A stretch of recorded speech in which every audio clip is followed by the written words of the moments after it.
Ek is Clarissa Potgieter. Ek is tans betrokke by verskeie areas in die werksplek. Ek verrig administratiewe take en is betrokke by projekbestuur by ZS Renovations and Maintenance. Ek is ook 'n mediabeampte by 'n skool en het vroeër vanjaar my eie besigheid in ontwerp en drukwerk geregistreer. My loopbaan het in 2013 by Salome Leroux Prokureurs begin. Daar was ek verantwoordelik vir die tik van diktasies, leerbestuur, beplanning van afsprake en hantering van e-posse.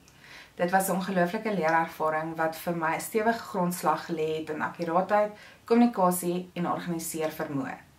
Sedertdien het ek ook meer as 'n dekade verskeie rolle vervul, van projekkoördinering en finansiële administrasie tot bemarking en kliëntediens. Ek is passievol oor doeltreffendheid, spanwerk en professionele dienslewering en ek glo dat elke klein verbetering 'n groot verskil kan maak. Ek neem graag inisiatief en het 'n positiewe ingesteldheid.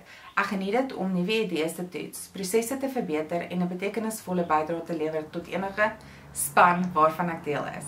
My nalatenskap wat ek graag wil agterlaat is om bekend te wees as iemand wat met integriteit, liefde, toewyding en positiewe energie werk en ander aanmoedig om dieselfde te doen. Dit is vir my 'n groot eer om as 'n mover en shaker deur Salome Leroux Prokureurs erken te word, veral omdat my loopbaan juist daar begin het. Salome en Nico het my geleer om mense met deernis en integriteit te hanteer en om altyd akkuraat te wees in alles wat jy aanpak. Ek los julle met hierdie aanhaling. Hou aan druk, selfs al voel dit of niks beweeg nie. Groei gebeur in stilte. Salome, dankie dat ek kan deel wees van jou movers en shaker. Dis 'n groot eer vir my.